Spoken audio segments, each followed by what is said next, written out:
bespoke radio for the masses. Headline edition, July 8, 1947.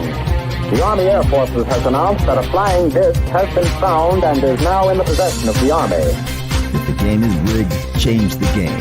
Game changer.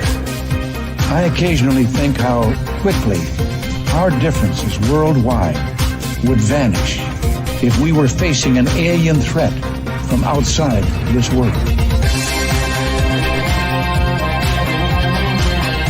This is Fade to Black with your host, Jimmy Church, on the Game Changer Radio Network.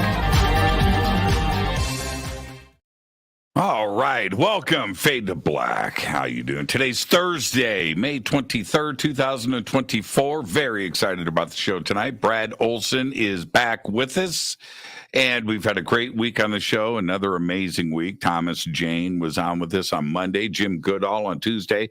Last night, an amazing AMA, AJA, and wrapping up the week tonight, Brad Olsen is here. It is my Friday. I love it. It is my Friday. I've got to work all weekend, and it's just craziness coming up over the next 3 days. Certainly doing that stuff and then getting ready for next week and Fade to Black and everything that I've got going on in my world. Oh, yeah, the big news. Well, I've always got big news, but tomorrow, new bars on the Harley. Yeah, I'm not going up. I'm going down. I'm going down. Got new bars being installed tomorrow. Very excited about that. It's so weird how I'm looking forward to it, and I hope it's what I think it's going to be. So that's tomorrow. Tomorrow morning, it's an all-day affair. So anyway, coming up a week from tonight. 1 week from tonight, next Thursday, Contact in the Desert. I will be hosting the 10th anniversary party. That is Thursday night in the ginormous Crystal Ballroom there at the Renaissance Hotel in Palm Springs. The links are below. Okay, so I think I've got links up. It's contactinthedesert.com. And then immediately after that, I've got Disclosure Fest Stairway to the Stars at Castaic Lake here in Southern California. That is the summer solstice, June 21st through the 23rd. Then right after that, I fly out to Miami for the Conscious Awards. And that is August 3rd and 4th. Coming up in August. It's just one thing after another. Then September, Contact at Sea. I am going to Alaska. The links are below for that. That is September 6th through the 13th. Then in October, heading over to Egypt. And that's October 3rd through the 14th. I think that's nearly sold out too as well. That's going to be great. That's with Billy Carson and Elizabeth Carson. And then in November is Peru, and that is also sold out. But everything is sold out. Everything's sold out. But we have waiting list, okay? So if there's any openings or any break in the action, get on the waiting list. The links for everything are below. So that is my second half of 2024. Very, very, very busy and fun year. Hanging out with all of you. All right. Great day today. Amazing news day. And then the show that I did earlier that I do each week with Christina Gomez, Shadow People. That was a lot of fun today. And it really got me thinking. Yeah, it did. It did. And that was a really, really, really good show. And then tonight it's Brad Olsen. He's back with us. We're going to be talking about the hidden esoteric in plain sight. He has been writing and publishing about that for years. He is an author. He is a book publisher, an event producer. He does everything as far as conferences go, and he's got his things that he does up in San Francisco. And, of course, he is publishing books. He has been on Ancient Aliens, America Unearthed, of course, Beyond Belief with George Norrie, Fade to Black over here. And he's got a new TV series over on Forbidden Knowledge about Antarctica. You can check that out over at forbiddenknowledge.com. His websites are below. over on social media and over on our website. I want to just say welcome back to Fade to Black, the one and only Brad Olson. He's right there. Brad, how you doing, young man? Hey, Jimmy, it's good to be back on Fade to Black. Nice to hear all these great events you got coming up, and I'm at a lot of them as well. So yes, you are. You're going to be at Contact in the Desert next week. Mm-hmm. Right. And Disclosure Fest, you're coming out for that too? Yep. Yeah. Very cool. Very cool. You've been a pretty busy guy out there. And tonight, one of the things, Brad, that I wanted to get into, especially with you, is that the world today is starting to understand things aren't what they seem to be. Right. And it's something that I enjoy. And I think it's partly the information age, but of course it's book publishers like yourself and shows like this. But the reality is starting to hit people, isn't it? And that's the great thing, Jimmy. First time we talked, well, about a decade ago, a lot of the subjects that we brought up just kind of went over people's heads. They didn't get it. Now it's really starting to strike home with the normies and the general population is starting to really understand a lot of the stuff we're talking about. Aliens, giants, forgotten history that has just been written out that's now being reevaluated. So it's a really great time to be a book publisher, to have a radio show, to be an author and help people understand all this stuff. And we speak at conferences, and you can see the crowds are getting bigger. People are more engaged. And this is really starting to grow to epic proportions. Now, you know, you've been at it for a long time. And I remember you and I constantly talking. Well, we still do, but I'm talking about back in the day. And, you know, Jimmy, I've got this new author. I've got this new researcher. I've got this new book. And you were always pushing and pushing and pushing. But is it getting easier, or is this not the time to take our foot off the gas? Oh, we're not taking our foot off the gas. This is the zeitgeist of the age. I mean, we're in the beginning stages of disclosure, global disclosure. I mean, look at all that has happened just in the last year. You had Lester Holt on NBC Nightly News a year ago saying the Pentagon has just come out with a report that there's a massive mothership in our solar system. I mean, why that isn't still being talked about today, I don't know. Then, of course, you had David Grush. That story broke last year at Contact in the Desert, and it's now going mainstream. So this is very encouraging that we're in the beginning stages of disclosure.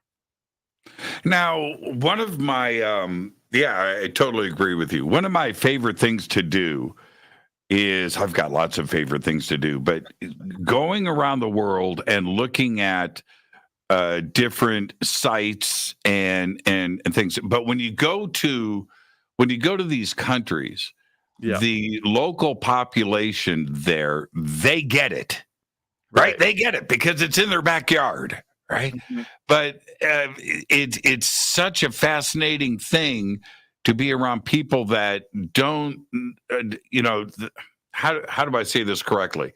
They don't wonder about the past, right? Because they can go in their backyard. They can go into the jungle. They can go to the next town and see something incredible. And when we talk about things hidden in plain sight, that's exactly what I'm talking about. This stuff is right out there for everybody. Here in the United States, we just don't have that kind of vibe, and we don't get it. And what is it about these sites around the world that are right in front of us that tell us so much? Well, when you immerse yourself in the culture and you're standing in front of the incredible megaliths at Sacsayhuaman, for example, they're just so impressive. You're going to the Great Pyramid in Egypt. These monuments have been around for so long, and they tell a story that hasn't really been fully expressed. I mean, why didn't we learn about this in school? We were told the Great Pyramid was a pharaoh's tomb. I think it's much more than that. we're not even really told how these giant megaliths in Peru and around the world were made. So it's very apparent that there was a high-tech civilization on Earth a long, long time ago. You know, we were always told, oh, Mesopotamia, that's where civilization started. And the Great Pyramids in Egypt, these were the first high cultures. Well, Göbekli Tepe has redated all that, didn't it? And just like Graham Hancock is so fond of saying, everything gets dated older and older and older and older. So there's a big story here to be told about who we are and our interaction on this planet and who built these incredible monuments. Now, one of the we can always, and we'll circle back, you know, the pyramids and Giza and Mesopotamia, and of course Peru is right there, and Central America as well, and all the Mayan stuff that's there. But there's other things out there, and when we look at that, people just don't talk about that, are just as important. There's stuff all over Asia, like the Plain of Jars. Yeah, I had the great opportunity to go in there in January of this year, and I'd known about this place for a long time. Megalithic, giant, 2-meter tall jars, hollowed out, and some of them are even 3 meters tall. I was like reaching almost to the size of a basketball rim, and there's hundreds of them, actually over 1,250 still intact jars, but in antiquity, there are many thousands more that have been destroyed. Some during the Vietnam War when they were bombing Laos to take out the Ho Chi Minh Trail. But these jars, Jimmy, are just so impressive, and they scatter all around the countryside around this little town called Phon Savin in northeastern Laos. And it's just incredible megalithic experience where you wouldn't expect it. And we go into the visitor center, which is now a UNESCO World Heritage Site. It says right there, the legend is they were built by giants and they were used as drinking cups. But they're more likely also used as secondary burial locations, whereas they would put a body in there, let it decompose, take the bones out, and then neatly stack them around the jar. So each jar was kind of like a family mausoleum plot. And there are just hundreds. I mean, it's a giant necropolis is really what it is. May have had other uses, perhaps storing grain or rice wine, so forth. But a very enigmatic site. I highly recommend it to any of your listeners, or you, Jimmy, if you ever get to Southeast Asia, to go up there and check it out. Well, I'm fascinated with the Plain of Jars, and one of the first time that I had seen photographs of it and later video, you see it, it's just like, what? Right? Yeah. Now these giant stone jars, which when you look at the images, they seem to go on forever. Like you said, that there's thousands of them, and some are intact. But the crazy part about it is nobody knows anything about them. And don't we see that with cultures repeated over and over again around the world, where we when we got here, they were already here. We don't know. Right. And the Plain of Jars is a classic example of that, isn't it?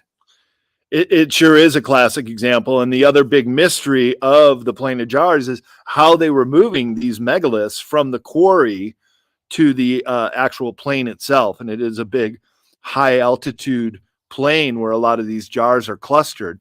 But there are locations all over the place, and they're made out of several different kinds of stone. And I observed when I saw it, you can look inside and you can see the chisel marks. So they were built during the Iron Age in Laos, which is about 500 BC to about 500 AD. And it was a major trade route. So the people who were mining and trading in iron were also building these jars, as I said, probably as family funerary plots. But the big question is, how were they moved from quarry to the plain? And it even says in the museum, the World Heritage Museum, they don't know how they were transported. And so this is what we talk about on Fade to Black and other avenues is how did the ancients move multi-ton blocks? Are they just yanking them out with a rope and rollers like they told us the pyramids were built? Or were they using some kind of technology that is only now just being rediscovered, which I think is the case? Yeah. So, what do you think? We can discuss other sites around the world, but specifically with the Plain of Jars, the movement, you're 7 foot tall. Not so if you're okay, you're 6'11" and a half. And so, but for you to tell me that you have to reach up to get to the top of one of these jars, they're huge. Yeah. They're ginormous, and they weigh many, many tons. So that's the big mystery that I was very interested in and wrote my article about it. And I was there on a press trip, and they wanted us to do some media coverage, and people want to read my article on perceptivetravel.com about the Plain of Jars and the secret war in Laos, why this was such a strategic area, including the Ho Chi Minh Trail. And they bombed the crap out of this place, Jimmy. It said in the museum, and there are other museums in Luang Prabang about UXO, unexploded ordnances, that somebody is maimed or killed every 2 weeks to this day from these unexploded bombs around there. And it took them quite a while to clear out all the unexploded ordnances just to open the Plain of Jars to let people walk around there. Were you concerned yourself? I wasn't really striking out to the jungly part where it could be a concern, not really around the UNESCO World Heritage Site. I know that they did a great job, and they continue to demine the area. And there's still quite a few. They have these, what they called bommies. They were cluster bombs, and these great big 2 meter long bombs that had 300 tennis ball size unexploded ordnances. And if you just touch them, boom. So kids are getting maimed, and the farmers are digging their fields, and they're still going off. I mean, it's such a mess. And still to this day. And, you know, as an American, you go there and it's like, oh man, we really did a number on these people. And unfortunately, it's not even the Americans that are doing the cleanup. It's largely European countries, NGOs that are in there doing it. Absolutely. Fascinating. And the other part about this is, and I'm not saying this because you're so tall, but because you are so tall, you must look at things a little bit differently. And the talk of giants, and I'm not saying this in a cavalier way, but it is something that people are presenting more and more and putting out there and putting it out in front, aren't they? They are. And I'm doing my presentation at Contact in the Desert on the giants on Saturday. I mean, I always say, why is it up to us to bring this out? We should have professional archaeologists doing this stuff. And I know when you go down to Peru with Brian Forrester, the elongated skulls down there, they have them in museums. They're cool with it. They're open. Say, hey, yeah, we know that they lived among us, but not here in this country. And we found giant bones in many of the mound sites in the Midwest where I grew up, and all throughout the whole country, especially here in California, out in Catalina Island, and all through California, and right here where I live in Nevada. In fact, I was just out in the field with Tanya Madenford and Frank Jacob today. They're filming a documentary, and we went to Lovelock Cave, around Spirit Cave. There were a couple other caves near there, and these petroglyphs that are some of the oldest in North America. So there's just so many mysteries here, and the full story is not being told. And that's where I think it's a real tragedy that people aren't getting this kind of information. Do you think that the knowledge coming out that there was a prior civilization of giants and high technology would be too much for the world to handle? It's one thing about aliens, right? Yeah. Okay, all right, we could probably deal with that. But a prior civilization, high technology of giants building stuff and moving stuff around this planet, would that just be a little bit too much? Well, I mean, isn't it a game changer? If that information got out, it would completely rewrite history. It would put humans in a different light, because presumably with these elongated skulls, 30% larger cranial capacity. They're human-like. Some of them had red hair. There's even some tissue on some of them that they've done DNA testing. Brian Forrester's done it, Klaus Donna, and Lloyd Pye with the Star Child skull. And every time, Jimmy, it's come back matriarchal human mother DNA and unknown father DNA. Now, this is exactly what the Bible tells us, that these men of renown come down here and they take a liking to earth women and they mate with them. Well, we're not quite the same species now, are we? If they have 30% larger skulls than we do.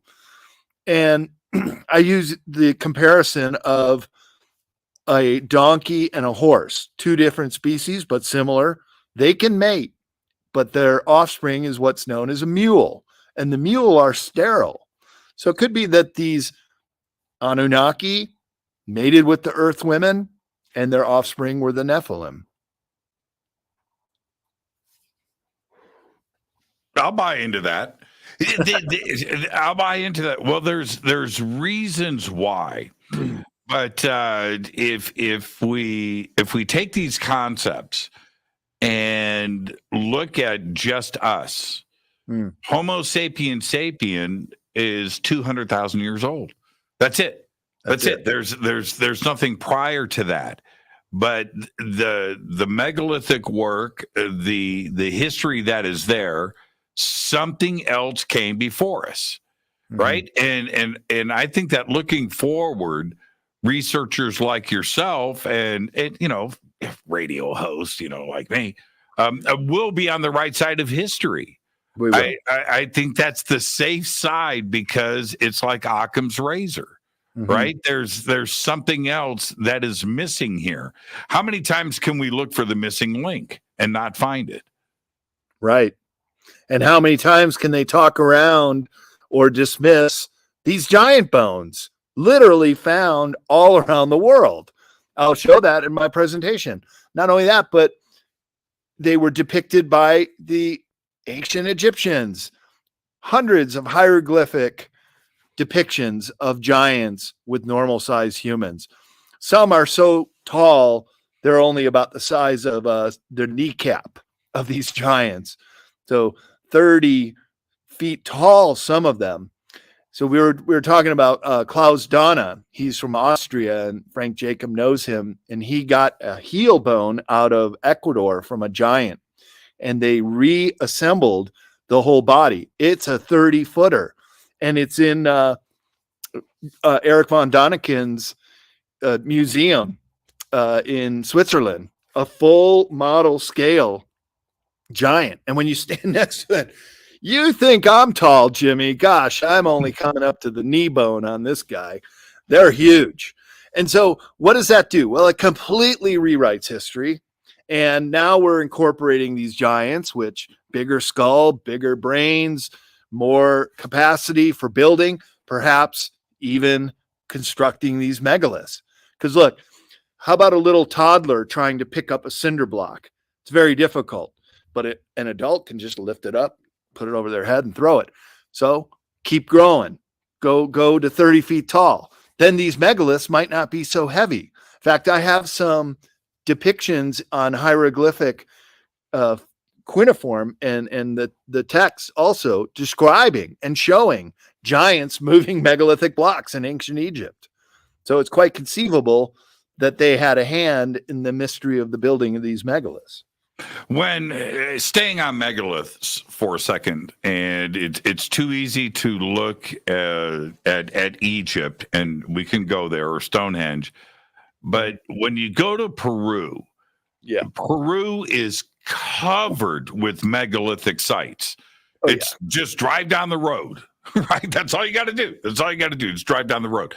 And the the cultures there, you can see the Inca, you can see the Spanish. People talk about this all the time. When you get to the good stuff, the megalithic, the original, nobody knows anything about how that got there. Yeah, those being the pre-Incan people, and the predecessors to the Incans. And the Sacred Valley around Cuzco is the highest concentration of megaliths in the world. There are so many that you'd say that you're driving up the road to Sacsayhuaman, amazing site, 13,000 feet elevation. That's the other thing that's mind-blowing about the Peruvian megaliths. They're so high elevation. And when you get there, and I'm a big winter skier, I like being at elevation, but you lose your breath. It takes some time to acclimate. In fact, the trip I was on with Brian Forrester and Nassim Harriman, Nassim's girlfriend, she couldn't even join the tour for several days because she was suffering from altitude sickness. So not only do you have these giant blocks being moved from a quarry somewhere to these sites, but at extremely high elevations too, compounding the difficulty in the process of building these megalithic sites. Most people don't get it. They don't get it, Brad. They don't get it. When you go to Peru, yes, you can see the Andes Mountains and you're up high and the vegetation gets thinner and thinner. Okay. But the modern mind, when you're driving there and you look off into the distance and you're thinking about the altitude, and then you see the construction off in the distance on the side of the mountain that's above you. Right? Yeah. You're looking at like who did that? Right. And how did they do that? I mean, that's a lot of work. But that's not just once. You see it everywhere you go, don't you? And that's incredible to me. It's so incredible. And then in the Sacred Valley of Peru, all the terraces just stacked upon each other. And also Machu Picchu, where they have the terraces on both sides and these incredibly huge and well-cut formed megalithic blocks that create this lost city that was only discovered a little over 100 years ago. That one totally got missed by the Spaniards. It was a Yale archaeologist by the name of Hiram Bingham who followed the Inca Trail. And I have a ski buddy in Tahoe that did that hike, and he said it kicked his butt. He's in great shape. He lives at altitude, but it's so high up and all the up and downs. He said it was one of the hardest workout exercises he ever had to do. And it was only a couple days to go from Ollantaytambo up to Machu Picchu on the Inca Trail. And that's how Hiram Bingham found the location, unbeknown to the Spaniards for hundreds of years. It just totally missed them. And now it's the most visited archaeological site in South America. Yes, it's the most busiest tour site in overall in all of South America, and it's tremendous. What? Yeah. What's your theory about the megalithic stones in Peru? How old and who were the people? Well, certainly pre-Incan people, and the one site near Lake Titicaca called Tiwanaku, most especially Pumapunku, the one with the really incredibly well-designed blocks, is just mind-blowing. That location had been scattered, like a kid playing with Legos and just throws up all the pieces and it's just scattered around. But you can reconstruct it, they have, and see what it looks like. Everybody agrees that Tiwanaku and Pumapunku were pre-Incan sites. There's a lot of debate whether the giant megaliths were also pre-Incan. And I would agree with Brian Forrester and Nassim Harriman, who were there to analyze the megaliths and even propose how they could have been not only constructed, carved, but moved to these locations. And they were very, especially Brian Forrester, who lives in Peru and has been doing these tours for decades, that the megalithic blocks are just so different. As you mentioned, you can see pre-Incan blocks Incan blocks, which are of an inferior quality, and then the Spanish design, oftentimes built right on top of each other, of a much more inferior design. And when an earthquake comes, and it's in the Ring of Fire, so it's very prone to earthquakes, it's the Spanish architecture that crumbles. The Incan stuff shifts around, but the pre-Incan megalithic blocks, they stay there. And so they're earthquake proof. Because when you look at those angles, these just mad angles that they fitted these megalithic blocks together, they think, why would you go to all that trouble? Why not just put in regular blocks? But it turns out that they're earthquake proof when you build at that scale. But how old do you think, how far back are we pushing it? Yeah, thousands of years then. And the other tell is that the Incans themselves said they just came to Cuzco and these other locations. These megaliths were already there. Now, if you're going to build a capital, you're going to build your city, and there's already foundations to build upon, well, why not use those buildings? And it's quite evident when you see these successive generations of building upon them, as well as in Ollantaytambo, which Brian Forrester said is the oldest continuously inhabited town in the world. Thousands of years, Jimmy, in this one village that is on the route to go to Machu Picchu. Yeah, Ollantaytambo. Well, Ollantaytambo's crazy. I mean, it's straight out nuts. Yeah. But when I say that, I think of other sites too as well that are equally as the Sun Gate. Yeah, I mean that's insane to me. And Tiwanaku, yes, but anyway, back to Ollantaytambo. We're not even talking about Sacsayhuaman, and we'll come back to that. But when you go to Ollantaytambo and you see, yes, the site, yes, the stair, yes, all of that. But when you get to the top and you see the size of those megalithic stones, I would say they nearly rival the Assyrian in Egypt, which is beyond what the brain can comprehend. But at least in the Assyrian, it's on the ground. Ollantaytambo, that's on the top of a mountain. Yep. Right? And they're ginormous. So anyway, you look when you're up there, it's, yes, the megalithic, but then just look at the mountainside, 360-degree view, and the construction that is on the sides of these cliffs. It's crazy. Yeah, it's crazy because it's a very steep grade, and the quarry is on the other side of the river. The quarry is on the top of another mountain on the other side. And they found a couple of those big pieces that were going down the road and just left on the side of the road. And part of that road coming down from the quarry is actually either washed away or it's gone. So they know that's where they come from. They can do rock samples and tell that was the quarry. But why go to all that trouble? Yeah, to get them down off a mountaintop and then bring them up to another mountaintop and then perfectly fit them together. That's the Temple of the Sun, I believe you're referring to, is the largest. Yeah, the top of, that's crazy. That's crazy. No, the Sun Gate is the other site that's at the other end of the Sacred Valley. But yeah, the Temple of the Sun at the top. But here's the question: what was it built for?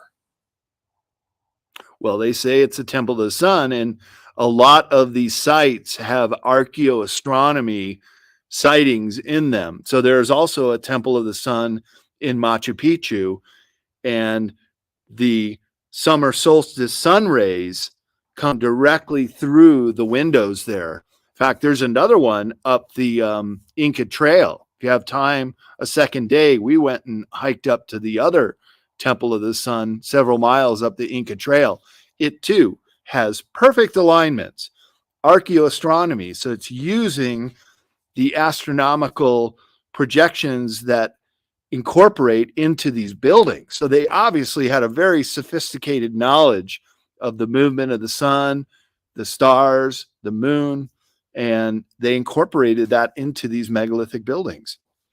And again, okay, so let's go back to the second part of my question. Who?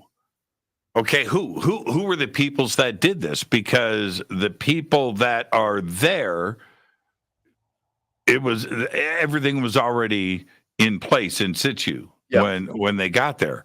So now we have to look at that part of it too as well. And I do want to get back to the Paracas skulls and the elongated skulls, which may have, in a strange way, something else to do with this. Right. Yeah, because these pre-Incan people, this was also Viracocha. These were these other different looking gods that came here. And in the museum at Tiwanaku, you can see these giant statues of bulbous eyes wearing these hats and even elongated ears, which are very reminiscent of the Moai statuary on Easter Island. And So, also Göbekli Tepe. There you go. And that one monument, the three pillars there at Tiwanaku. Yep. When I remember going, the video that I shot, right? I'm off by myself and I'm around the corner and I look. I thought I was at Göbekli Tepe. Same hands wrapping around the belt, the H. Yeah. And I was like, wait a minute, what? Why isn't anybody talking about this? This is the similarities. It looks like the same or nearly the same culture built both sites. And I know that sounds extreme, but when you see them side by side like that, what other conclusion can you come to? That there was once a global civilization and they had shared knowledge. So on Easter Island, they found this big paddle with this cuneiform text, which almost exactly matches the Indus Valley of India and the ancient cities Harappa and Mohenjo-daro, which isn't too far away from Göbekli Tepe. It's in present-day Pakistan. So how do you have almost exactly the same kind of writing and alphabet in the Indus Valley and far-flung Easter Island, almost opposite ends of the globe, unless you had a global civilization that was sharing this kind of knowledge, information, and perhaps building techniques? And the archaeoastronomy. Right. Because the archaeoastronomy matches, they were looking at, now I understand, I get it. They're all looking at the stars, right? We all do. Okay, so they're all looking at the same thing. Yes, but it's the way that they did it and which stars and which constellations they were focused on. So either that knowledge is coming from somewhere else and they're being taught that, right? Or it's just one culture in general. But one thing is for sure, how is it a coincidence that at Göbekli Tepe or at Giza or in South America, they see the exact same things and the constellations are represented the same way? That is interesting, and that can't be just coincidence, can it? No way. No, obviously, they had a very high sophistication of the movement of the star. And this is why this is esoteric history, Jimmy. This is what we're not being told, and we should be taught in school. And it's left to us to interpret these things. I mean, why aren't professional archaeologists making these connections and looking at a global civilization that could have had a hand in the construction of these? Because there's so many similarities, including this ancient text that also ties it in. That can't be a coincidence either. Well, I think that the answer to that is quite simple. That I think that the archaeologists today are understanding that. They're digging it, they are seeing it. But then they have that conflict of what they are taught, right? And it's like, wait a minute. So I think that slowly things are starting to change because they don't want to live the lie. Right. They just don't. They don't. I mean, it's just like, how long can this BS? Because of the way that we communicate now and share information, you can't continue to push the dogma. I understand the funding environment that they are in, right? You got to get funding for an archaeological site, and you can't be, going against the grain. But I think that's slowly changing, don't you? It is slowly changing. Most of these academics are beholden to their sponsors, whether it be the academic institutions or the funding that many times has their own narrative, their own way of seeing these things, and they want the results to fall in line. But I think you're right that this is starting to change. People are waking up. Even mainstream is starting to publicize it a little bit. They haven't gone so far as to declare the giants or these elongateds, but down in South America, they're cool with it. They're absolutely just fine saying that this other kind of people walked among us a long, long time ago. When I see the skulls in Paracas, it's one thing I'm telling. Listen, audience, you've got to just absorb what I'm saying here. You can see this on TV. You can see the pictures. You can go to the web but it's a whole nother party when you see these in person. These things are, right? and you're looking and you have to ask yourself the obvious question. That was filled with brain, right? That wasn't empty space. That's a skull full of brain. And that's anatomically speaking, that's a puzzle piece right there. And when you have sutures and you have boarding, which I get, right? But the ones that don't, and this is a naturally formed skull, that's a whole nother thing. That is mind-blowing. Yeah, it sure is. We had the opportunity to meet one of the archaeologists that had excavated one of these elongated bodies, which was in a mummified form. That's the other thing that's really amazing about these, is that they were being mummified and they were being placed with funerary objects, showing a very high sophistication of culture to think about the afterlife and what belongings these beings would need. But we met the archaeologist, and he wrote a book called The Way Kui, and that's what they called this particular elongated, a young one, like a toddler, really, a 2 or 3 year old. I met him too, and I took I shot video. That skull, okay. Yeah. I could pull up the pictures. The head is as big as the torso. But the head is also the size of a baked potato. That's the crazy thing. So this is 1.5 years old, right? Still has it's obviously an infant. But when you look at that, the boarding, let's go back to the boarding part of this. Boarding takes years. Okay. And boarding is also when you're shaping the skull with, man, it must be painful, right? Wood and bandage. Yeah. So anyway, they were doing that to imitate the real thing. Right. That's the whole point with this. People keep missing, you can say boarding. They were doing boarding in Asia. They were doing boarding in Egypt. Why? Because they wanted the imitation and the shape of the alien royalty that was part of their culture. Right. So then that begs the question, where did they get the idea to do the boarding and the cranial deformation and the wrapping? Why would they go to such lengths and such pain to change the shape of a skull unless they wanted the look of someone who had that may have been their lord or demigod or someone who they worshiped in time immemorial or was just born that way? And so with the Wakui, this little adolescent, a toddler, or almost an infant, they have also found fetuses of the elongated skulls. Now, how can you board a fetus, right? When they're being born, even with these giant heads. So they clearly were another race, human looking, human like, bipedal, and just about everything. But some of the giants, Jimmy, the really, really old ones, can have a sixth finger, a sixth toe, double rows of teeth.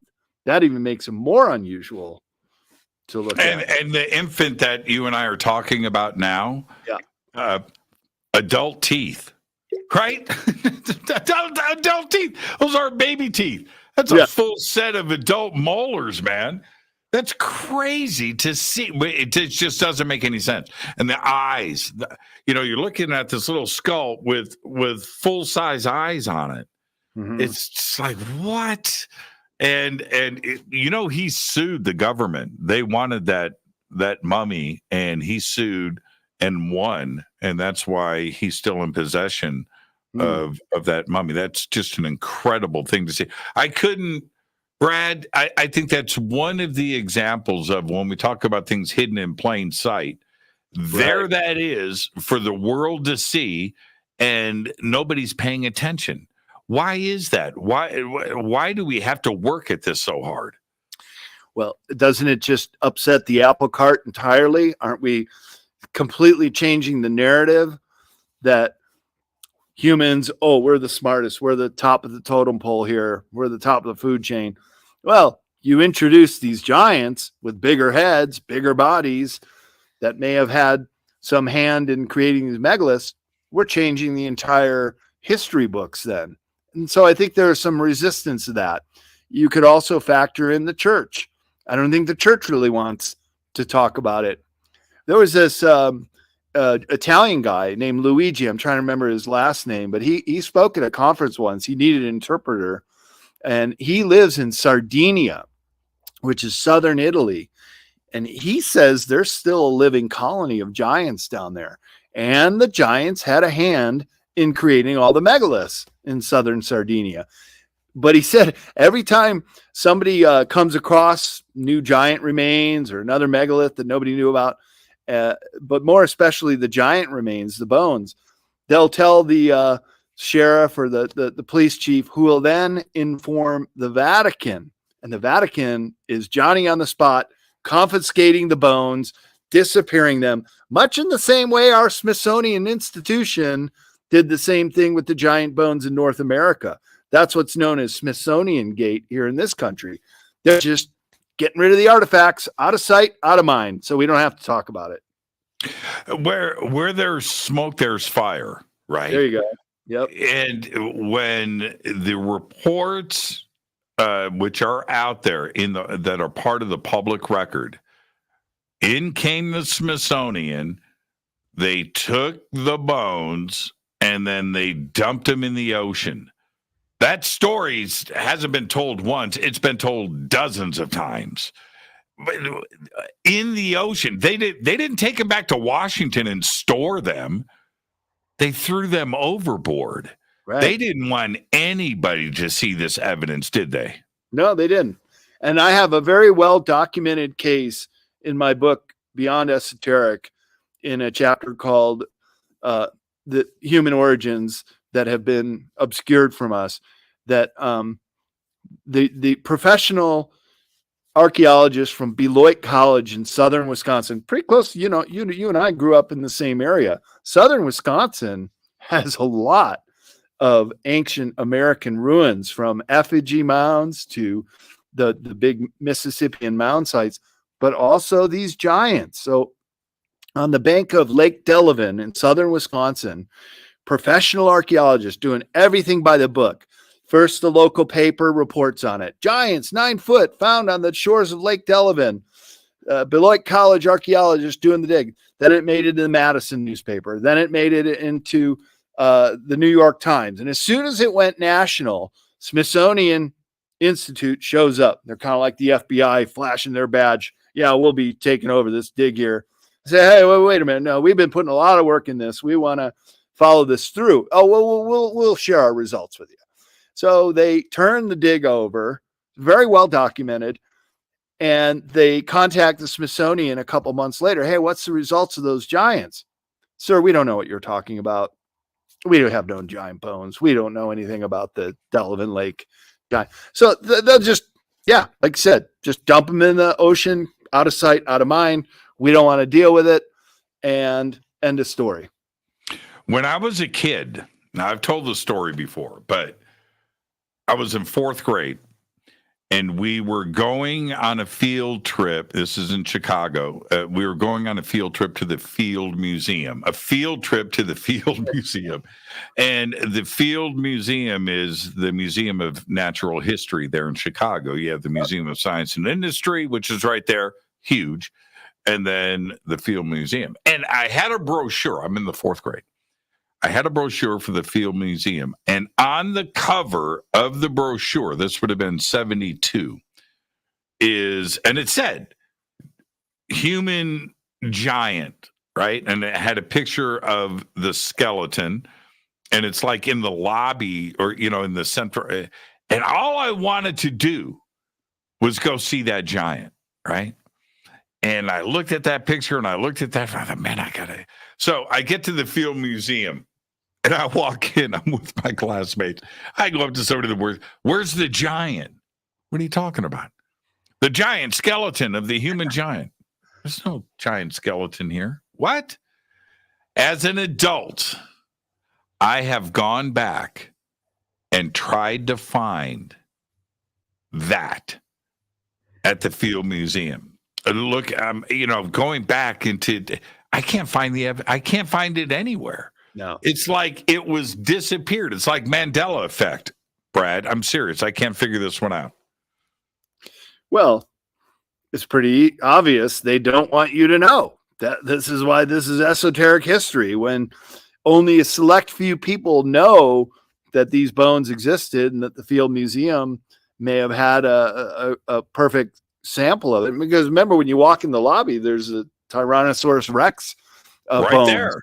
They're cool displaying that, but not giant bones. Yeah, it was like it's so weird. And as an adult, I go back to that memory. It's like, did I remember it wrong? Is there something? No, I didn't. I didn't remember it wrong. Mandela effect.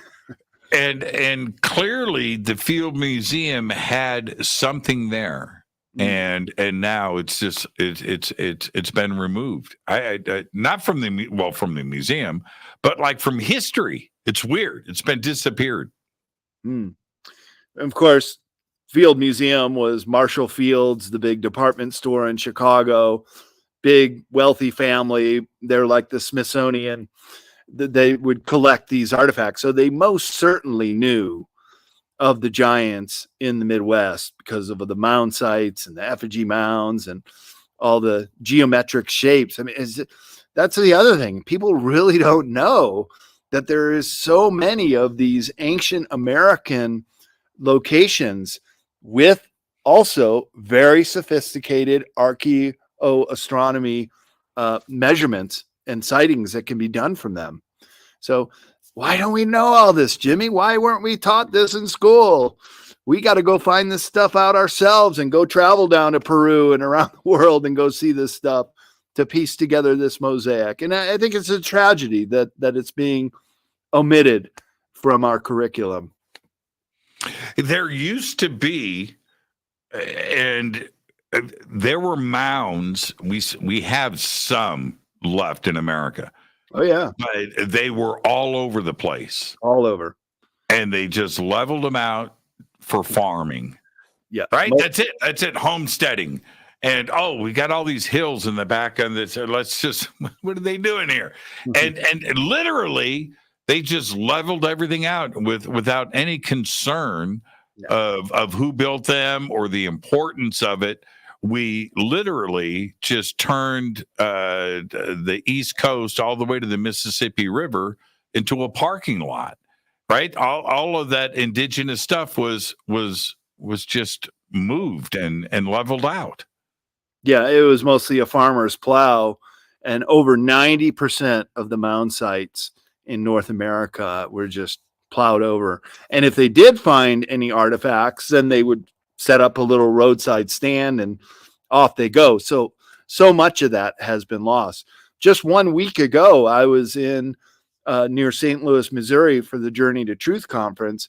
And on the last day, we went out to Cahokia Mounds, which is the largest intact earthen mound in North America. In fact, the base of it's called Monk's Mound at Cahokia is larger than the base of the Great Pyramid. That's how big it was. And there are no megalithic stones that are readily available in the Midwest to create the other kind of pyramids and megalithic structures we find. So they built them out of soil, just bucket load after bucket load after bucket load, packing them up and creating this massive earthen pyramid. And from the top of it, you can see the St. Louis Arch in downtown St. Louis, which was once known as Mound City, all but obliterated. There's just a couple signs in one area where a partial mound has been preserved, of dozens or maybe even 100 mounds that once existed in St. Louis. Yeah, Illinois, Indiana, Ohio, they were covered in mounds. Like you said, southern Wisconsin, the Blue Mounds, right? That whole area, it was nothing but, and it's all gone. I took a class, Indiana history, and that was one of probably spent a month on the mounds in southern Indiana and Brown County. They're all gone. Oh, no. All of those historical sites. It's just absolutely incredible. Yeah, it's such a tragedy. But here's the other thing, Jimmy. I was filming a documentary the year before with the Journey to Truth guys, and we met a local historian, and he said, "Oh yeah, I've lived out here my whole life. My dad and grandfather, they all knew all the history of Cahokia Mounds.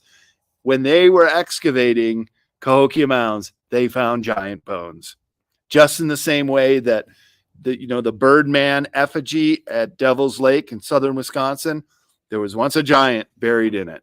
So these things are still there, but the giant bones have been removed. And we were just up in Lovelock Cave and reading all the placards. No mention whatsoever of giants, but the historical record and the early newspaper clippings, that's the real tell.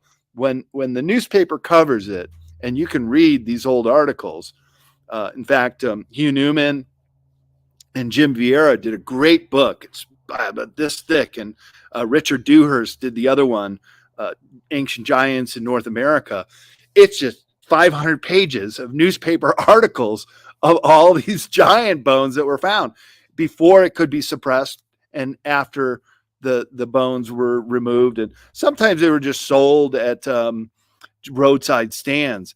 So I went out to, when I was working on my book, Sacred Places in North America, I'm driving cross country.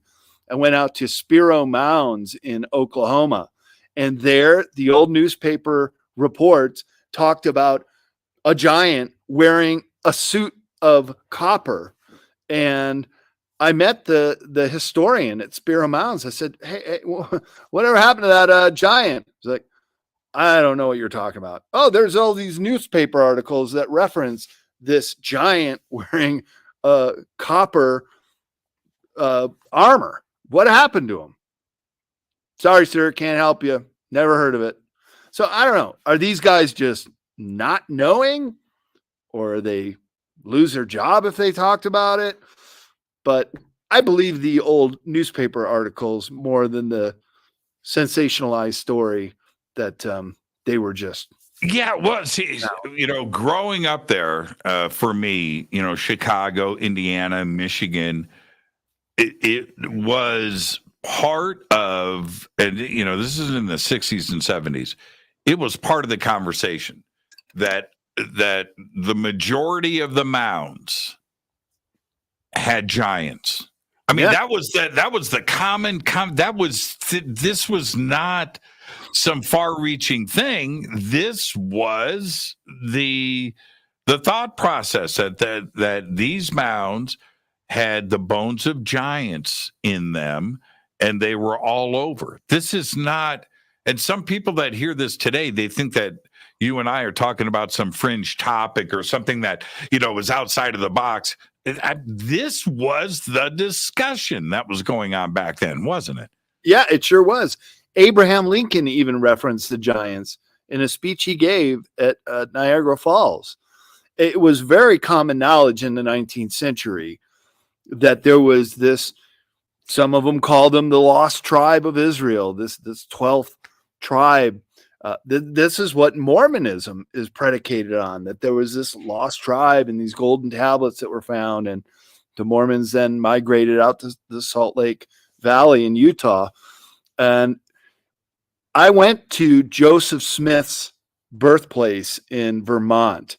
And Jimmy, there are these beehive stone chambers on the land where he grew up. Now, of course, he knew that when he was a kid, and they're all over New England. These mortar-free beehive chambers that often have a capstone that's megalithic, that's huge, and they're just, nobody knows about them. I research them. I put them in my book, Sacred Places in North America, and sometimes they were just hang out for kids to party.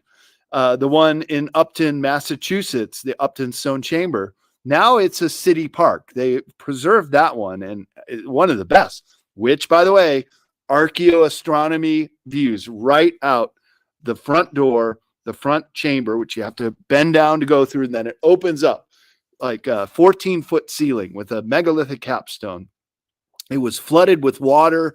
I go in there, there's like an old tire and beer cans. I'm like, these are sacred places, and they're being desecrated because they get no attention whatsoever. Finally, the perception is starting to change. Hey, we've got something here. This might be very old. The standard description for what these beehive stone chambers were, they were just colonial root cellars. Well, the Indians would say, no, they were here before us. We didn't build them. We had nothing to do with them. Then the colonials came, and they did use them as root cellars, but they didn't build them. Another great site in New England is called America's Stonehenge. That's and it's right. Dozens of these chambers, and it's very megalithic, and it's in private hands. Have you ever had Bob Stone on the show? Many times, many Yeah, times. he's great. I mean, that's a, why is it, we need to take a break, and we'll do it right after this. But why is it that North America gets ignored? Why is that? I mean, Chaco Canyon, we have petroglyph sites everywhere. We've got this crazy evidence, but and I understand the fascination with Egypt. I do. Peru, Machu Picchu. I do. Been there. I love it. But North America, no attention, zero. Why is that? Well, when the country was being settled, they had this doctrine called manifest destiny, which was the white man can just go coast to coast and take any land you want. The Indians were just a nuisance. And if you wanted to kill them, go ahead. There's no penalty. Just in the same way, if you want to wipe out the buffalo, the Native American people were considered a nuisance in the 19th century.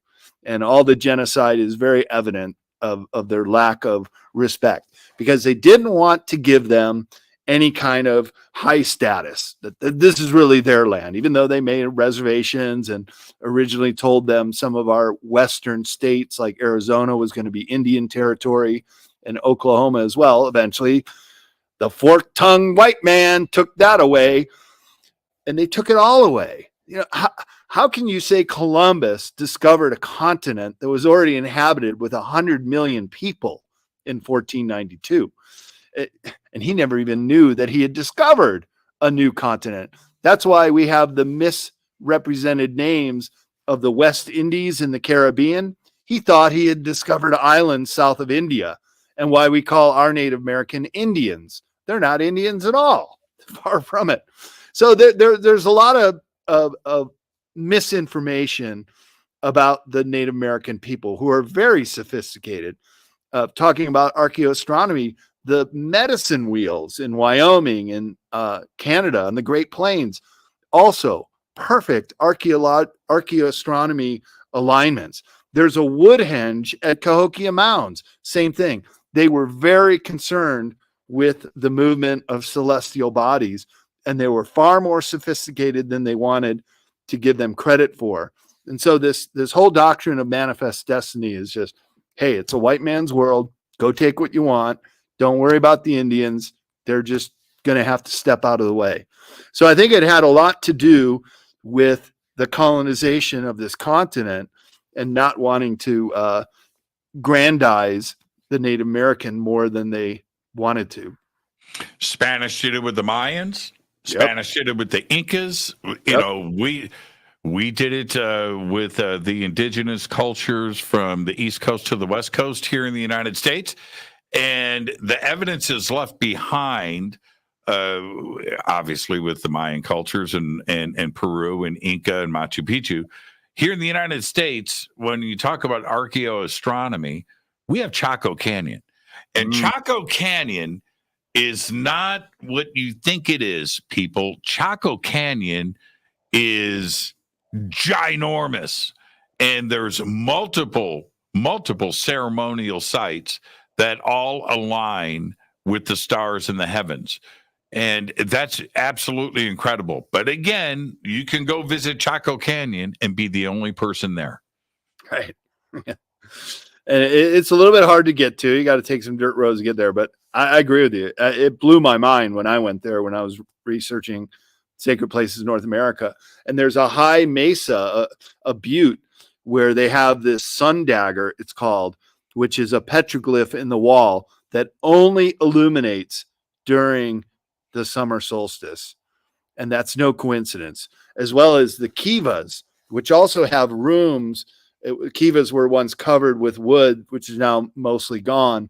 But the walls incorporated these windows where the sun would shine through on the solstices and the equinox dates. That cannot be a coincidence. They had a very high sophistication knowledge. And then they built those great roads out to the other great houses, as straight as a Roman road. Crazy. And up and over mesas where you could see the steps in the road just going off in the distance. Yeah, crazy sophistication. All abandoned by the time the first white people got there. Now, what do you, I got to take a break. When we come back, we're going to talk about the Anasazi. Okay. Yeah. All right. Stay right there. Our guest tonight, Brad Olson. I'm your host, Jimmy Church. This is Fade to Black. Stay with me.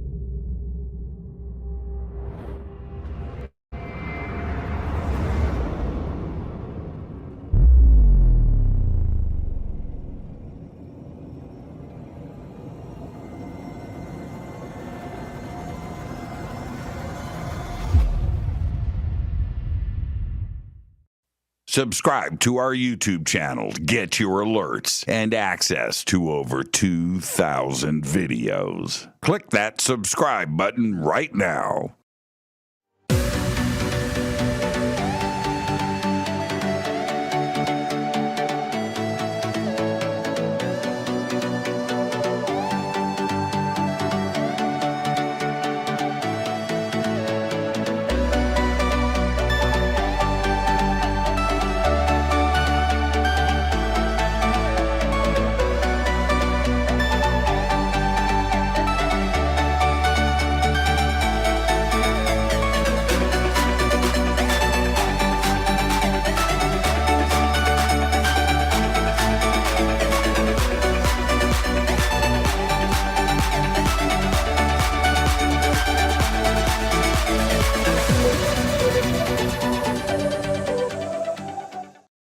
Go to jimmychurchradio.com and get the Fade to Black official podcast. 2,000 episodes, all of them commercial free for just $2 a month.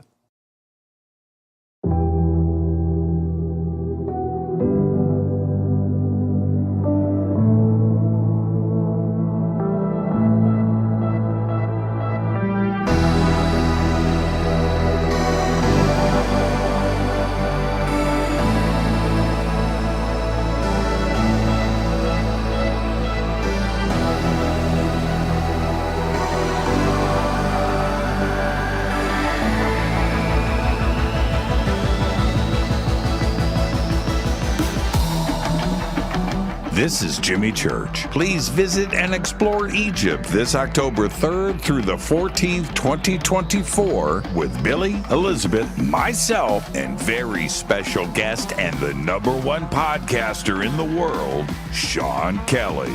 It's simple to do. Just go to forbiddenknowledge.com and click on upcoming tours, or click on the link below. We'll see you there. Watch Into the Vortex on Gaia TV. It's fade to black for the screen. Simple to do. Go to Gaia.com, search Jimmy Church, or click on the link below.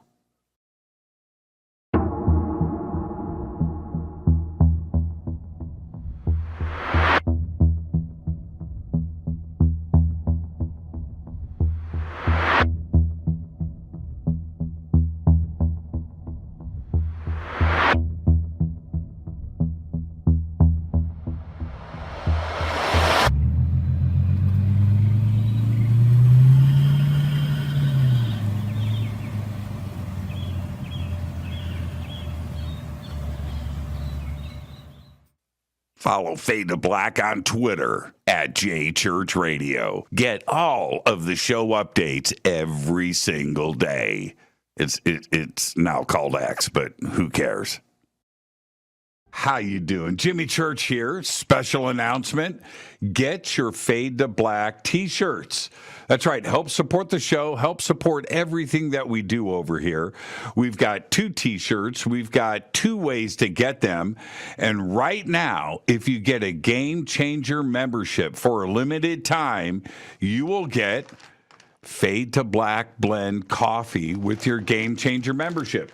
That's right. We have 2 t-shirts. We have the original, the classic Fade to Black t-shirt. You know you want one. Post a picture, send it to us. We'll put it in our Fade to Black gallery. And we've got the new official Fade to Black t-shirt drawn by Michael Oming. 2 t-shirts, 2 ways to get them. Get yours today. Everything is in stock.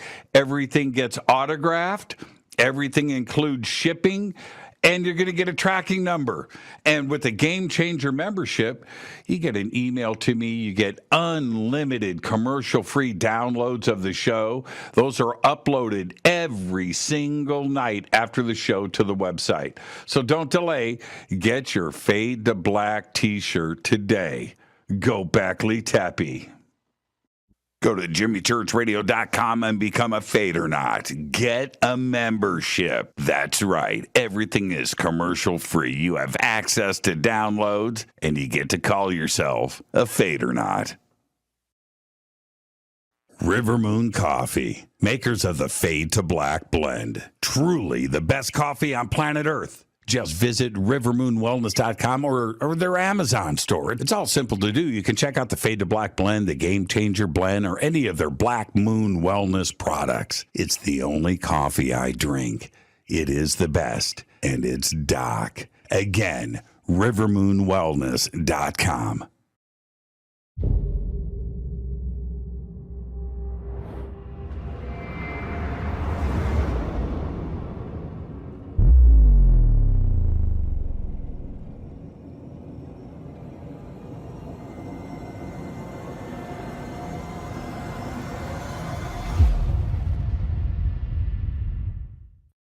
Welcome back. Fade to Black. I am your host, Jimmy Church. Tonight, Brad Olsen is with us. We're talking about the esoteric that is hidden in plain sight. And when it comes to Chaco Canyon, the amount of people that it took to not only construct, but it occurred over a long period of time. And you had brought up the roads that are there, and they are absolutely incredible. They go to other sites. Everything is astronomically aligned, Brad. And then they just disappeared. What do you, and the story, if we look at this, they went back to the stars. What do you make of that? Well, they did just totally disappear. Whether they incorporated some of the survivors with the Puebloan people, which are more commonly known as the Hopi or the Zuni. Mm-hmm. Remember Clifford Mahooty, our good friend, Zuni elder. He's unfortunately passed, but he schooled me a lot on the Anasazi. But by the way, he said the Anasazi is the A word to the Hopi. They don't like to be called that because it means the ancient enemy of the Navajo, who came much later down from Canada, and they have similar linguistics to other tribes, the Arapaho and some of the Canadian tribes. So they were much later arrivals, and they were rivals with the Hopi and the Zuni people, and called them the ancient enemies. So they don't like to be called Anasazi, when in fact, really, it is the Navajo or the Diné that were the intruders.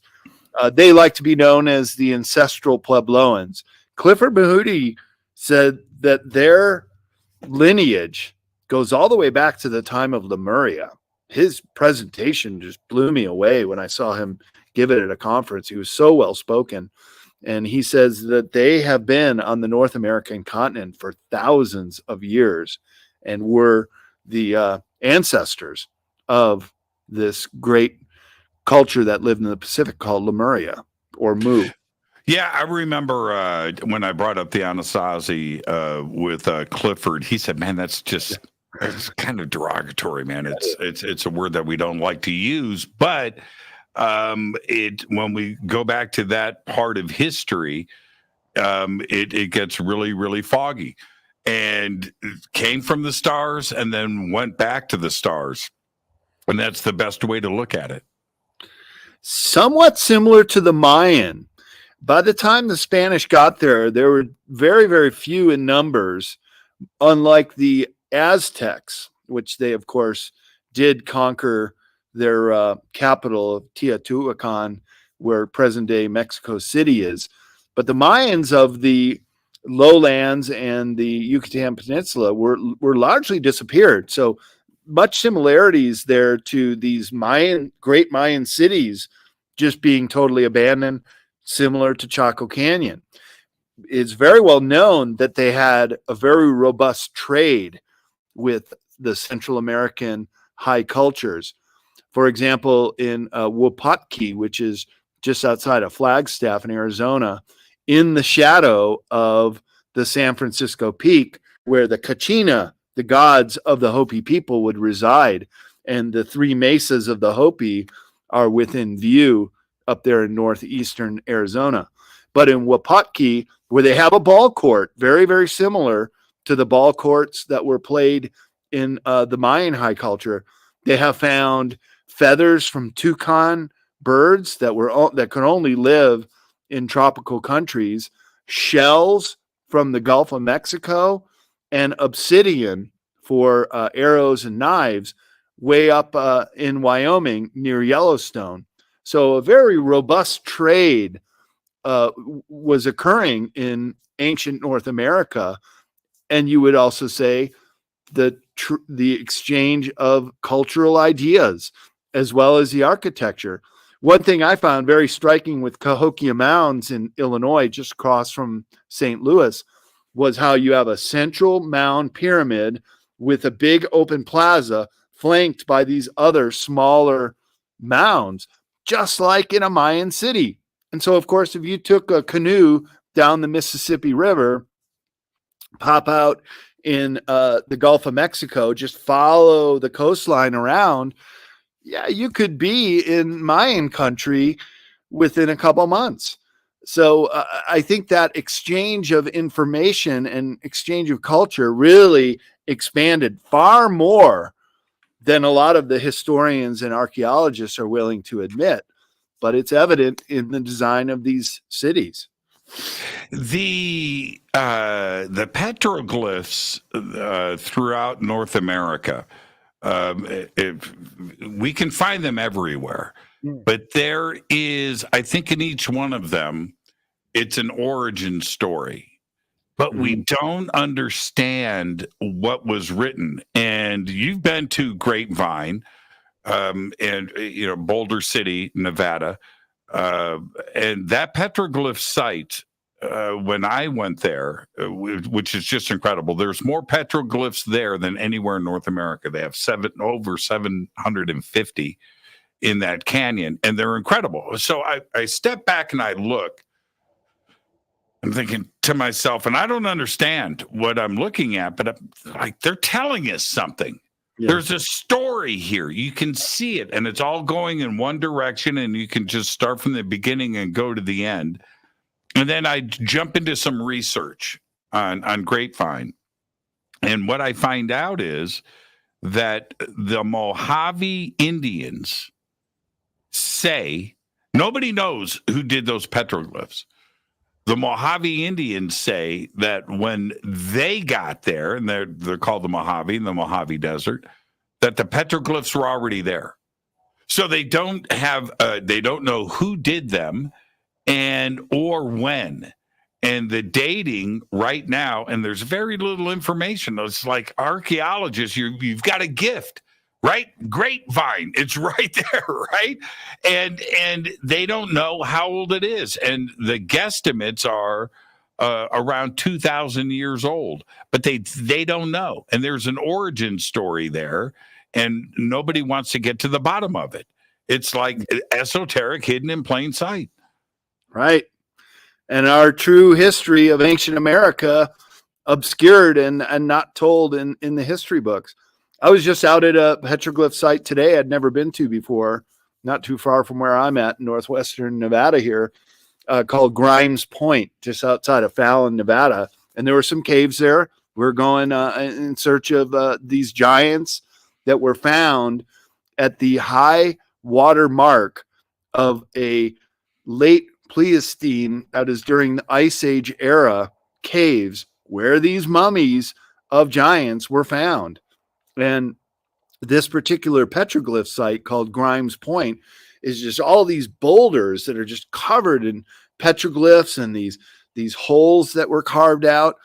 And the plaque that I read said that they were, each time they were going down there, because it was right on the edge of this giant lake called Lake Lahontan that stretched from Oregon to California and the whole northwestern part of Nevada, which was one of the biggest freshwater lakes in North America. I mean, even rivaling the Great Lakes where we grew up. It was so huge. And they would create these walls where they would herd animals like antelope, or when they were going down there to drink, they kind of trap them and they would pop out behind the boulders and shoot them with arrows and throw spears. And so the sign was saying that these petroglyphs were designed to ensure a successful hunt. So you see some animals, but there's also these geometric shapes too, and anthropomorphized images of people as well that don't really look like people. In fact, one of them looked like an ancient alien. It had a big head and bulgy eyes, and his hands were up like this. It was really cool. Great sight, never seen before, and we filmed out there today. But just to show that these petroglyphs were often part of their whole cosmology, as well as success in hunting. And that's also evident in the caves in southern France, the really, really old ones, where these incredible paintings of bison and animals that have gone extinct depicted on the cave walls in southern France. It's just amazing. I went there. Lascaux is one of the caves, and Chauvet, just incredible locations. I put it in my book, Sacred Places Europe, that they would depict these animals that they would try to kill and hunt. And of course, it's the survival of the tribe. So a very important aspect of their hunting careers. What do you make of staying on this? I'm looking at Grimes Canyon here. Insane. Yeah. Insane. Or Grimes Point, I'm sorry. Yeah. And when you look at, it's one thing, and I get it, if you are going to depict something that you see in nature, I get that. Trees, leaves, sheep, whatever it is, right? Buffalo, right? I get that. A human, I get that. But then when you are depicting something that is not in nature, some geometric thing, and I'm looking here at some of these concentric circles. Yeah. That's not in nature. And so you have to, just like in Boulder City, at Grapevine, I've got pictures of it. It's crazy. There's a double helix. Yep. This is the very last photo I took on my camera. I'm looking at that right now. Isn't that cool? Yeah. I'm looking at it right here on my screen. And that's not in nature. That's not. What is it that you are seeing that long ago that is so important that you are going to preserve it in stone? Well, the cosmology, they were interpreting the stars. These could be also maybe not astroarchaeology markers, but indications of the sun, the moon, and their whole cosmology. Native Americans often referred to the world being the back of a turtle, and they were all living on the turtle. And up there was the firmament and the movement of the stars. And they're very well aware of the movement of the stars and the planets and the sun, of course. So that was my impression when I saw those geometric features, that what we're looking at is a representation of our solar system. Yeah, that's what it looks like to me. And I just brought up the double helix, and the double helix at Grapevine, that's probably 4 feet tall, right? Now, okay, so they've got the goats. I can see the goats. I can see the cow. I know what that is, right? And it's all over the place. And then you come to those two rocks, those two petroglyphs. One has got the double helix. That's not in nature. I don't know what it is, but to me that looks like DNA. On the opposite rock, right facing it, is a humanoid figure with a helmet and antenna coming off, and a window with you're looking at that, and you're looking at the DNA, and next to that is like this. It looks like a cell with a mitochondria in it. That's bizarre. And it's like, wait a minute. They're telling us something. There's an origin story here, and nobody wants to take the time to decipher it. Well, they should, and we're deciphering it. We're looking at it. So the difference between a petroglyph and a pictograph, petroglyphs are chiseled into the rock, where pictographs are painted. And some of the coolest, I think, anthropomorphic images are the pictographs in Utah. And those are giant, with these big bulgy eyes and antennae sometimes, and holding serpents in their hands. There's this one location called Chaco Canyon, and I went there, and it's in this horseshoe-like little amphitheater where you could just see people sitting on the rocks and the performers down in the area. And up high on the wall are these 10 and 12 foot giant robed figures that are painted onto the wall, these pictographs of these anthropomorphic alien-like beings. So that's the other thing, Jimmy. Maybe we are talking about contact a very long time ago. They saw it and they painted it, just like they did with the animals. Very realistic depictions. What are these then? Perhaps they had some kind of contact. Chaco Canyon may be one of the coolest things that modern humans can see. Right? In North America. Oh, yeah. I mean, I'm talking about us, right? Yeah. You go and you look at that today, and you look at that and go, okay, now, what were they seeing?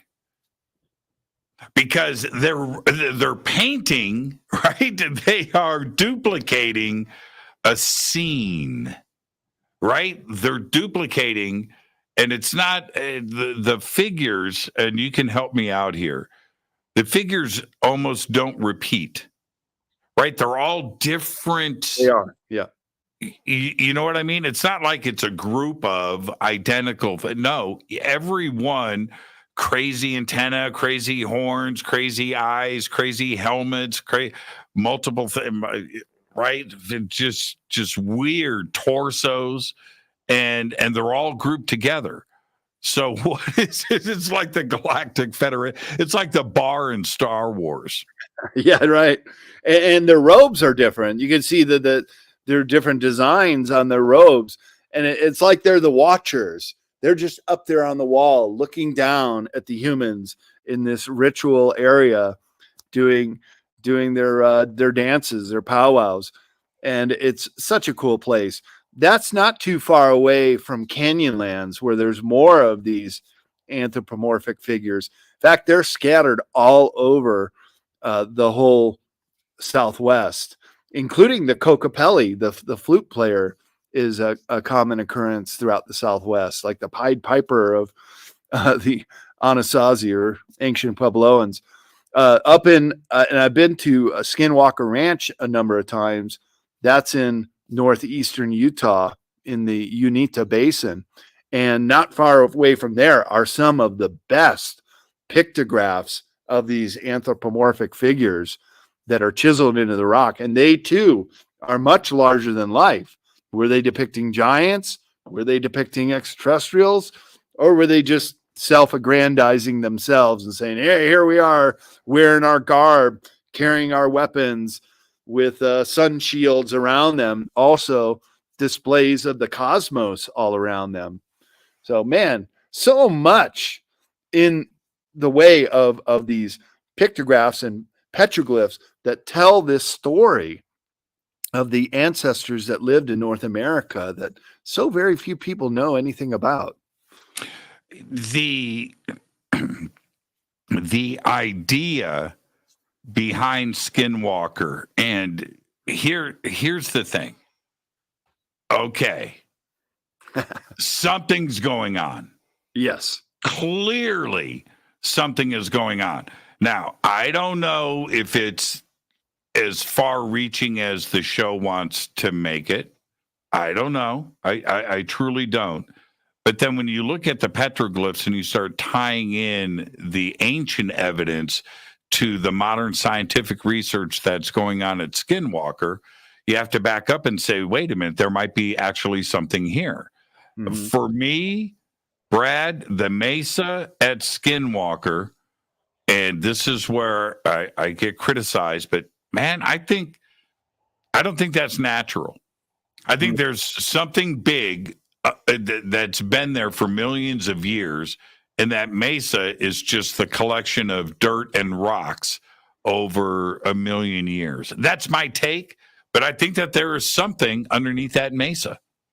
Underneath, yeah, for sure, because the new season of Skinwalker Ranch, they're doing underground sonar scanning, and I haven't seen the episode yet, but the teaser, the trailer for it, was saying that they made some major discoveries of what is underneath the mesa. But understand that area, which is very much a paranormal hotspot, that was bad juju to the Ute Indian tribe who have their reservation just right adjacent to it, right there at Fort Duchesne. And they stayed away. The Skinwalker was depicted as a man-like, and then they would even do them in a dance where one of the shaman would wear a wolf hide, including the head, and depict these skinwalkers. But they knew from an early age that this was a very bad energy site. But what's so interesting, and we've met Dwayne Ollinger from the Blind Frog Ranch, which is only, as a bird flies, about 20 miles away. That's like a good juju site where you can get enhanced with your energy just by being there. But the Skinwalker Ranch, that was a no-go zone. And originally it was called the Sherman Ranch. The Sherman Ranch, there were so many weird things going on. They're just like, hey, we're out of here. They sold it to Bigelow Aerospace, who still has, there's towers that Bigelow built for observation in the big meadows there. They're still there. And then, of course, Bigelow sold it to Brandon Frugal, who is doing the Mystery of Skinwalker Ranch series and really popularizing this area. But remember when we were in Sedona, Jimmy, there is another location called the Bradshaw Ranch, which is very similar to Skinwalker Ranch. So there are these paranormal hotspots where apparitions appear. And it's been said that a portal can sometimes open and these crypto creatures come out, in and out. And if it's nighttime, the background of the portal is daytime. If it's daytime, it's nighttime.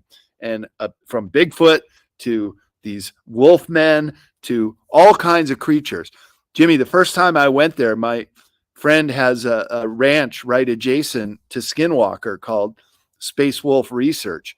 First time I was there, I met the caretaker and he said, "Hey, you want to see some weird stuff?" I go, "Oh, yeah, of course I do." He walked me around the property. We saw a dozen carcasses of animals. Like something's coming out really, really hungry and they need to eat some animals. And it's all over the place. It's just the weirdest thing. We should go there sometime. He'll let us camp out and do a night watch. And they see UFOs there too and all kind of aerial phenomenon. Speaking of Bradshaw, one of the craziest when you talk about the history of that ranch is that Bradshaw himself walked over a hill, saw something, walked over a hill to his apple orchard and sees a flying saucer sitting in the orchard, right? Yeah. It freaked him out so much, he went home and never came out of the house. Right? He never stepped out onto his own ranch after that. That's a pretty insane story, but that's part of the history of not only the Western United States, but Bradshaw Ranch. Isn't that crazy? That's totally crazy. And that's a very similar story to why the Sherman family threw in the towel with the Sherman Ranch. There was outside these trees by the ranch house, they saw this bright light. Maybe it was this portal opening up or some kind of apparition showing up, whatnot. The Sherman dogs went running out, barking, and all of a sudden, you hear them in pain. They didn't want to go out there that night. They still see this light coming through the trees. I mean, just like the X-Files. Next day, they go out and they find the dog just splayed open and ripped apart. And they're like, that's it. We're done. We're out of here. And that's when they sold it to Bigelow. And so I want to go back to my original question. Now, you brought up the spread of the colonialists, going and heading west. Yes, I get that. But today in modern history is where my concern is, where anthropologists and archaeologists, they focus on other sites around the world, and for some reason, North America is largely ignored. And Central America, I understand the Mayan culture and that, but even that, the Mayan history that we are so fascinated with right now, this is modern. This was barely bubbling to the surface in the 70s and kind of took hold in the 80s, but it wasn't until now that the fascination with the Mayans and the research that's all modern. And we haven't had that attention put on North America. That's my point. Why is North America so ignored? Well, it's not as old as Europe as far as Western civilization goes. Compared to European cities, we're pretty modern. We're pretty new on the scene. And I just think it's because they didn't want to give the Native American more credit. Of course, they do deserve. But at the time when they were taking their land, they wanted them to just go away. And they didn't want to aggrandize any of their achievements or their cultural heritage. It just, to them, they were savages. Remember the term, the noble savages, that the early settlers had to deal with, and didn't always get along. I mean, there was a lot of fighting, even right here in my valley, in the Mesa Valley in Nevada. There were the Paiute Indian Wars, and this is where the Native American prophet Wovoka lived. This is why I came to this area for the first time. I just wanted to see where he was from, and he just lived his whole life just a few miles away from here. And he was the person who developed and instigated the ghost dance. Although keep in mind, every time you hear ghost or devil, it's really the opposite. So what it was at the end of the Indian era and the end of the 19th century, when basically they had already lost all their land. The buffalo were gone. The Indians were moving to reservations. And so this Native American prophet called Wovoka, who was a Christian, he was like the Martin Luther King of Native Americans. He believed in nonviolence. He did not want the Indians to fight the white man anymore. And so he developed this ghost dance, and it was just kind of this slow, methodic movement, dancing around a fire. Well, word got out that this was a memorial to the ancestors, to all the fallen Indians, all the dead buffalo, the loss of their land and culture. And so when the trains came through, the transcontinental trains, one of the bargains, they said to the Native Americans, well, you can ride the rails for free. Well, a couple of them went to San Francisco or New York. They're like, we don't want to be in those big cities. So it didn't really mean anything. But then they heard about Wovoka, and they came right here to Wabusca, the train station. Wovoka would meet them. There's a hot spring there, and then they would go to a sacred valley, and he would teach them the ghost dance. And they took it back, and it swept across the Plains Indians especially. And it was the ghost dance that they were doing at the Battle of Wounded Knee, which was the single largest day genocide in North American history. And they were doing the ghost dance when they were trying to disarm this last band of Sioux Indians on the Great Plain. And it was very one-sided. I mean, there may have been a couple cavalrymen killed, but it was, I think, 280 Native Americans killed in one day. And because the cavalry was spooked that they were doing the ghost dance. So Wovoka was devastated. This is the worst news he could have ever heard. He lived his entire natural life here, died in the 1930s. He's buried in the neighboring town called Schurz in Paiute Reservation here. But why isn't he in our history books? Here's a peaceful person who was just commemorating the loss of their entire culture. I mean, think how devastating that must have been to the surviving Native American people at the time, to see everything, all their generations, the buffalo and the land, all just being taken away. So long answer is I think it was still to just not popularize anything Native American at the time when they're taking the land.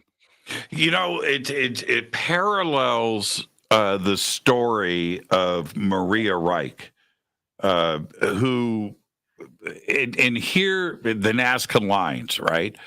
And when you go, and I know you've done this, but when you go, I couldn't believe it. You go and you jump in a plane, you hear about the Nazca lines, you've seen, Chariots of the Gods, and you don't get it. You fly over and you see as far the desert, as far as you're up in a plane, and as far as you can see, these lines are out and extending over the horizon, straight as just, and all of that was almost destroyed if it wasn't for Maria Reich, just a lady that comes along and says, "Whoa, stop what you're doing. You're not going to build any more roads. You're not going to come through here. You're not going to." There is something historically significant. And what did she do? She built towers, right? For people to go and observe and see and to preserve. And if it wasn't for the work of that one woman, and I went to her house. Did you go to her house? Oh no. Yeah, I went to her house, and to see how she lived. She had a Volkswagen bus, right? She'd drive out there every day.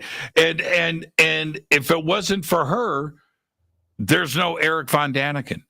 Yeah. Right? Yeah, it's absolutely incredible. And how close we were to like losing one of the most significant sites on planet Earth. Yeah. God bless her for doing that, devoting her life to preserving that. Do you know we have very similar Nazca lines not too far away from you in the Mojave Desert, right along the Colorado River, called the Blythe Intaglios? I've been there. Yeah, isn't that cool? And you can't really discern their shape just standing there. You have to be above to really see the whole image. Yeah, it's right near Yuma, Arizona, Blythe, right there on the border between Arizona and California. And, right, it's like esoteric hidden in plain sight. Right? It is again. We talk about Nazca, and wait a minute. Right there, east of Los Angeles in the Mojave Desert, we have got these giant petroglyph line carvings in the Mojave Desert right there. Right there. And the one that really blows me away in Nazca down in Peru is the spider. And it's outline of this spider that only lives in the Amazon rainforest several hundred miles away and up over the crest of the Andes Mountains. But one of its arms is kind of sticking out, elongated. And it would almost look like, oh, well, they made a mistake. They didn't quite depict it symmetrical. But in fact, it's a female holding its eggs. And you can really only make this out with a microscope. So how is it that they're depicting the micro in the macro form in the Nazca lines of a spider that lives hundreds of miles away from these people who carve these out on the lines? It's just it just blows me. You bring up a really good point, and you mentioned this earlier. Let's circle back. I do believe that times are changing here in North America, but when you go down and visit or to head over to Egypt, it's a different conversation. There you go. It's not the dogma that we have here. So I'm flying and going over the Nazca plain, and the pilot of our plane says, and he tips the plane, and this is what he says: okay, now look out the left, and there you can see the spaceman. That's what he says. He doesn't say, right, a monkey on the side of it. He doesn't say it. He says a spaceman waving at, and you look, and when I looked, when I'm looking, and that is, now that's what the pilot says. You know what my eyes see? A spaceman. It's a spaceman. That's exactly what it is. And you know what he's doing? He's waving. Yeah. He's waving like this on the side of the mountain. It's one of the most incredible things that you can see. And for a culture, also when you you go further out, and they have, I'm going to say it's the spaceman family. It's a family on the side of the mountain, and they're all there, and it's just the way that they look. But anyway, that is, they are trying to, I don't want this to sound too fringy, but they are, it's a greeting. It's a greeting to something in the sky. It's not a greeting to birds, right? It's simply not, right? And there he is with his helmet, and he's just waving to something in the sky. And you do mean Peru, right? I think you mentioned Egypt. That's in Peru. No, what? Yeah. No, I'm talking about Nazca. Yeah. No, the reason why I said Egypt, I can't remember. There was a tie in there. There was a tie-in, yeah. Well, the other thing that's so cool about that, and this is what Eric von Daniken really portrayed in Chariots of the Gods, is these very, very long, geometrical, rectangular shaped geoglyphs as well, that he was saying are runways. So then you got the astronaut waving. What does that mean? An astronaut, hey, come on in. Here's the runway. Land your craft right there. So all these things tie together and even make this story even more incredible. One of the most fascinating, great conversation tonight, Brad, and thank you. One of the moments that I had, I haven't mentioned this on the air. So we're cruising around in the plane, and I'm just rolling. I'm just videoing everything. I'm shooting pictures too as well, but I just shot so much video. And we're cruising around there, and I'm looking out, and I see what you're talking about, right? One of the runways, and whatever it is, it's rectangular, it's long, miles long, and it's you can see the mountaintop is chopped off. It's rather obvious, but that's not what caught my eye. You know what caught my eye? Right next to it is a house, couple of houses. And nice. They're nice homes, by the way. They're pretty big. And I'm thinking to myself, I want to buy that. How cool. You have your friends come over, and it's one thing, hey, you want to see my Lego collection or whatever, right? Whatever. Talk about a cool fader party. Yeah, right. Hey, man, you want to see my you want to see my runway? You want to see my... Yeah, let's go out back, because that's exactly. And I'm looking at this runway is straight, and the house is right there, overlooking one of the most incredible places, like in the known universe. And it's right there, and that's how twisted my mind is. It's like I need to call my real estate agent and see if that is for sale, because it's right in the backyard. I could not imagine walking out every day with your coffee in the morning going, yeah, that's pretty cool. Yeah, that's my backyard. Well, hey, I'm so glad to see that the Fader Night has coming back to Contact in the Desert. It's going to be so much fun. It's going to be pop in. It's going to be so much fun. I'll pull you up on stage. And 10th anniversary, and great. It's going to be a big blowout. Now you're going to be doing a bunch of stuff all weekend long. You mentioned, what are your talks going to be about? Are you going to do a panel or two as well? Yeah. I'm actually moderating the Ancient Civilization panel on Saturday, or perhaps Sunday. Saturday, though, I'm doing the giants and megaliths and prehistory. Saturday, I'm also doing a workshop about the hidden anomalies of Antarctica. As you know, I went down there 5.5 years ago on a sailboat with some of the latest updates, including Mount Erebus is now spewing out monatomic gold. That's a unusual thing. And then on Monday, I'm doing a 2.5-hour intensive called The Hidden Esoteric in Plain Sight. All the stuff that's right there in front of your face that people really didn't see, they overlook it, but once you see it, you'll never forget it. So what's funny? I'm gonna throw myself under the bus.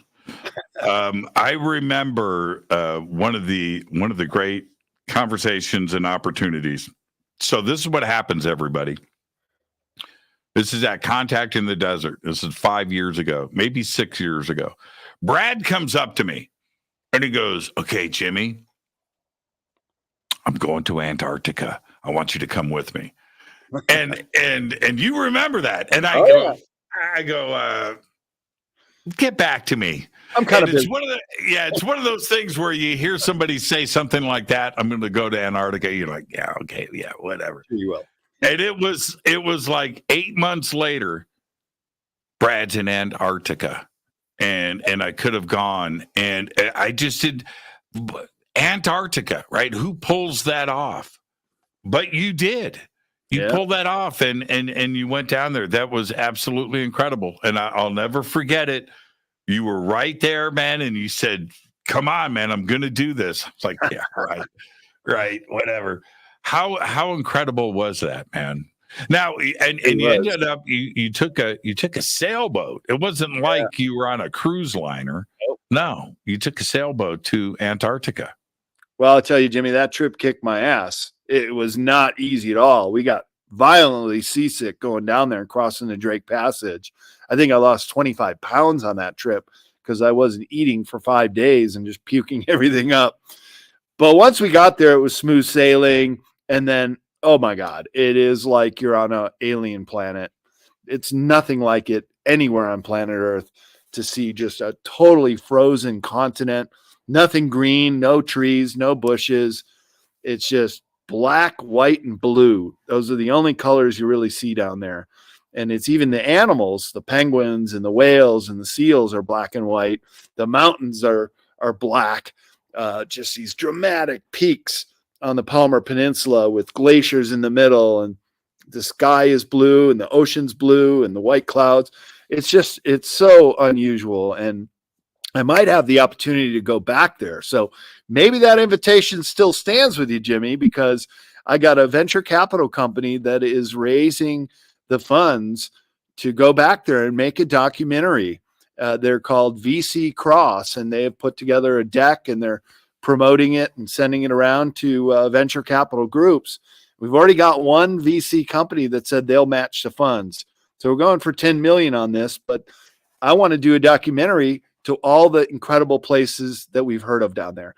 Go to the pyramid, go to the South Pole. They won't let us fly over the hole in the ice. I had dinner with Linda Moulton Howe, and she said Brian S., one of her best whistleblowers, he would be on board to help me locate perhaps that big basalt UFO at the Beardmore Glacier.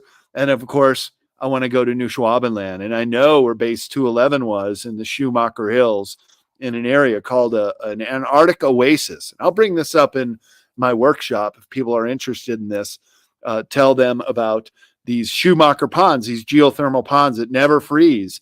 And the Germans landed a seaplane on it and then went out and explored, and that's where they set up their base 211.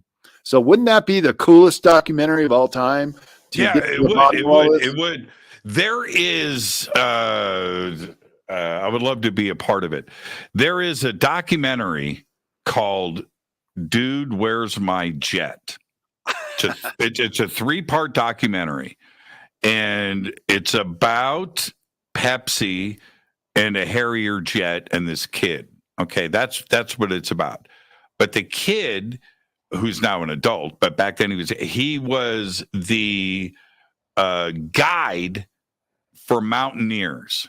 So he would go and do these mountain trips. And so he hooks up with this, believe it or not, this is about Antarctica. So he hooks up with this guy, he's wealthy, that climbs mountains, and they become friends over the years. And one of the dream expeditions that they wanted to do was to hike this specific mountain in Antarctica. So, yes, it's about the Harrier jet and Pepsi, but you go through 1, 2, and watch it. It's a great documentary series. But you get to the third episode 3, and they finally do it, right? So they hike, and they do this mountain in Antarctica, and they're going up the crest, and they've got these 4K cameras, and they've got a camera crew, and it's really emotional. It's really great. It's tremendous. But Brad, as I live and breathe, man, there's this one shot, and the camera and so they're getting to the summit, and the camera pans and shows where they're at, and there it is, the friggin' pyramid. Yeah, right. Yeah, and so they pan across, and I'm like, whoa, pause. Right, what? And I rewind, and there it is, the pyramid. It's right there. Now, they don't know. They're hiking the mountain, right? For me, I lost it. I froze it. I took pictures. I did this. I got it on my 10-foot TV in my living room, and I'm just A gate. I could not believe it. Go and do it. So it's called Dude, Where's My Jet? And like I said, part 1, part 2, part 3, 3 episodes. It's great. It's a fascinating documentary and what these guys go through. But get to the end of episode 3 when they finally hike the mountain in Antarctica, and that one pan, and it's right there. And that and you know what's nuts about that scene? Jagged, craggy mountains, right? Natural mountains. It's mountains. And then that is right. It's nuts.